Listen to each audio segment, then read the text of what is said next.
Welcome back to Chakra Week.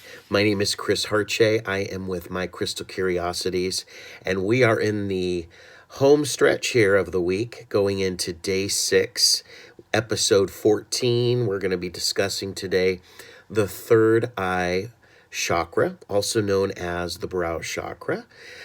This particular chakra is located at the first cervical vertebrae, so it is right in the center of the brow. And it is identified vibrationally as indigo or dark blue, hence my color therapy today. And this is the chakra of intuition and understanding. It relates to the element of light, and it connects with the planet Jupiter. So this chakra is all about balancing the higher and lower selves and learning to trust our inner guidance or intuition. The anatomical connection of the third eye chakra includes the endocrine and nervous systems, the pineal and the pituitary glands, and the hypothalamus nerve structure. So quite a bit going on there. Anyone with issues in these areas may consider as an alternative of raising the healing vibrations in this chakra. That said, this chakra, as well as the crown, tends to be a little more difficult to find balance. It's not quite as simple as maybe the lower 3 body chakras we've talked about.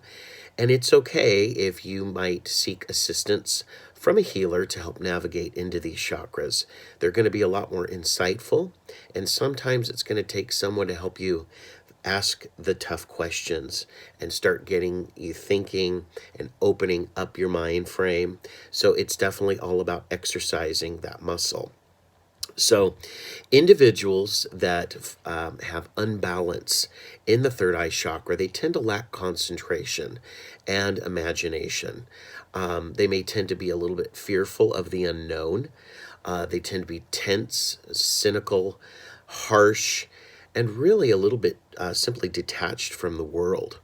What we really want to strive for, behaviors in a balanced third eye chakra, would be people who are patient, reliable, they're organized, they're authoritative, and really they're someone who shows really strong integrity. So those are just some of the things there that you might want to be looking for. So how do we raise that vibration in the third eye? And there's a couple ways we can do this. Of course, let's discuss crystal healing first. I'm going to show you diamonds. This is called, and so diamond, we'll leave it at that. If you have a diamond, whether it's in a wedding ring, a necklace, perfect. It's great for healing. This particular one is called a Herkimer diamond. It's pretty teeny, but it really shows clarity, and that's really what we're trying to do here, is to become very clear in our third eye chakra. If you don't have a diamond, it is not an issue. You can always turn to crystal clear quartz, such as this piece. And clear quartz is really a master quartz. It is an amplifier. It can really take the place of just about anything that would have, almost any crystal, to be honest. If you put that intention in there, it can help, because it's a master crystal, it can help replace, or it can amplify. So if I'm putting one crystal, like this peach moonstone as an example, and I combine it with this crystal quartz, what I'm really doing is amplifying the power and healing properties of the peach moonstone. So it is an amazing piece that everyone should have in their crystal collection. Okay, so that's crystal quartz. Emerald, simple emerald. And by the way, emeralds don't need to be gemstone perfect, nor the diamonds either. We're talking just rough cuts.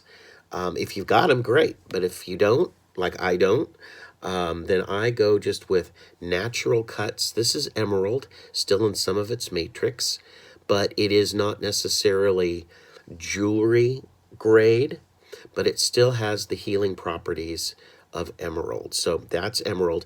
And by the way, for those of you who suffer with a lot of migraines, like my poor sister, this would be one that could assist with migraines. So again, but allowing and being open to allowing that healing to happen. Sapphire, another precious gemstone, but in this case, it's just a rough cut, nothing of high quality grade, but it is still has the healing power of a sapphire.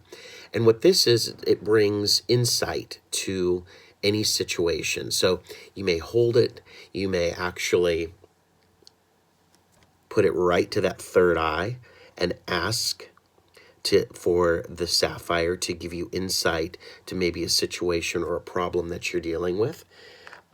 Some people will even use Scotch tape and bloop, tape it right there. So whatever you're comfortable with, but these stones really do help. And finally, I mean, there's lots of stones you can use, but these are primarily the basics. And lapis lazuli, this one happens to be in a heart shape, and I absolutely love it. Always with that heart and love intention. But lapis lazuli is really a powerful healer for the third eye. So this is a great another option for you as well. Okay, so those are some of your crystals. Aromatherapy, this is where frankincense comes in, lavender and basil. These oils are beneficial as they promote a real feeling of profound relaxation. And what that does is as we relax, it allows us to become deeper. It deepens our awareness to our breathing. And then it takes us into more of a dream state for better reflection. So all of this becoming intuitive and being pulled in. Okay, so you can use these oils in diffusers during, of course, therapeutic massage or spa bath. Herbs such as passion flower, papaya, and tarragon are recommended for this chakra. And they're recommended because they do assist with self-expression and insight. So you can use these herbs in teas or steam inhalations, and they become very extremely beneficial used that way. So the last several chakras, we've talked a lot about altars. And although you can still use an altar for this chakra as well as the crown, this one really, guys, is more about getting comfortable with meditation. And one of the things that I do want to bring up, I want to kind of walk through just a simple meditation. By the way, when we do, we always want to use affirmations, and I'm going to post some. I know I owe you some. I'm going to be posting affirmations for the third eye chakra. They typically begin with I see, so that you see intuitively, and I'll post those for you. But one of the exercises that I just kind of want to walk through real quick here in place of our altar table is working and exercising the pineal or pineal gland and third eye chakra, and it's called a candle meditation.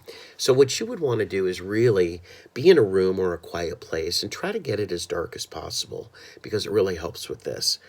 5 minutes is all you really need to start. And what you want to do is light a candle. Have that candle about 3 feet away. And as you're sitting, whether you're in lotus position or you're simply sitting in a chair, you really want to just softly gaze upon the flame. And as you start to stare at the flame, you're going to really start to watch it flicker.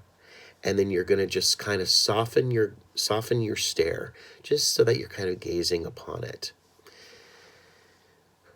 Try not to blink and stare at it as long as you can. When you finally do have to blink or close your eyes, what you want to do is then pull your eyes and look up into what's going to be your pineal gland, or what we call your third eye.